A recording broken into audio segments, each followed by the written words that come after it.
चलिए उस टेक्नोलॉजी की बात करते हैं जिसने सचमुच सब कुछ बदल दिया। Printing press. सोचिए अगर किताबें गहनों जितनी महंगी होती तो ज्ञान कैसे फैलता। प्रिंटिंग से पहले यही हकीकत थी। हर किताब को हाथ से लिखने में महीनों लगते थे, तो जाहिर है ज्ञान कुछ ही लोगों तक सीमित था। प्रिंटिंग की शुरुआत हुई पूरब में और ये टेक्नोलॉजी सिल्क रूट से होते हुए यूरोप तक पहुंची। पर वुड ब्लॉक प्रिंटिंग बहुत धीमी थी और यूरोप को ज्ञान की जबरदस्त भूख थी। एक क्रांति की जरूरत थी। और यही एंट्री होती है योहान गुटेनबर्ग की। उन्होंने वाइन प्रेस से प्रेरणा लेकर एक कमाल की मशीन बनाई। और ये मशीन 1 घंटे में 250 पन्ने छाप सकती थी। उस जमाने में ये रफ्तार सोची भी नहीं जा सकती थी। इस आविष्कार के बाद तो जैसे यूरोप में किताबों का विस्फोट हो गया, संख्या 10 गुना बढ़ गई। इससे पूरा कल्चर ही बदल गया। अब सुनने वालों की जगह पढ़ने वाले लोग सामने आ रहे थे। ये क्रांति सिर्फ ज्यादा किताबों की नहीं थी, बल्कि ये थी नए विचारों की विस्फोटक शक्ति की। मार्टिन लूथर जैसे सुधारकों ने इसकी ताकत को फौरन पहचान लिया।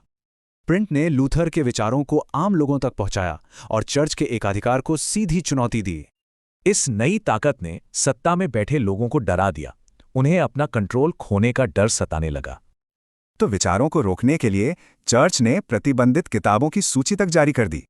लेकिन प्रबुद्ध विचारकों को यकीन था कि प्रिंट तानाशाही का अंत कर सकता है।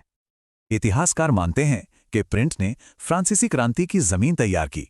इसने बहस की एक नई संस्कृति बनाई। इसका असर दुनिया भर में फैला और 16वीं सदी के बीच तक प्रिंटिंग प्रेस भारत पहुंच चुकी थी। भारत में प्रिंट की भूमिका काफी जटिल थी। इसने सुधार और राष्ट्रवाद को हवा दी तो यह औपनिवेशिक नियंत्रण का भी जरिया बना।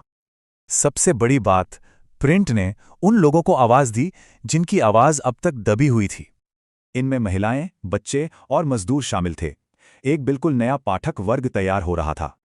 जैसे राजसुंदरी देवी, जिन्होंने रसोई में छिपकर पढ़ना सीखा और फिर अपनी आत्मकथा लिखी। इसी तरह मिल मजदूरों ने जाति और वर्ग शोषण पर लिखा, जिससे समाज में एक नई चेतना आई। तो चाहे धार्मिक सुधार हो या राजनीतिक क्रांति, प्रिंट ने दुनिया को एक नया आकार दिया। इसने सूचना, सत्ता और हमारे आपसी रिश्तों की पूरी तस्वीर ही बदलकर रख दी।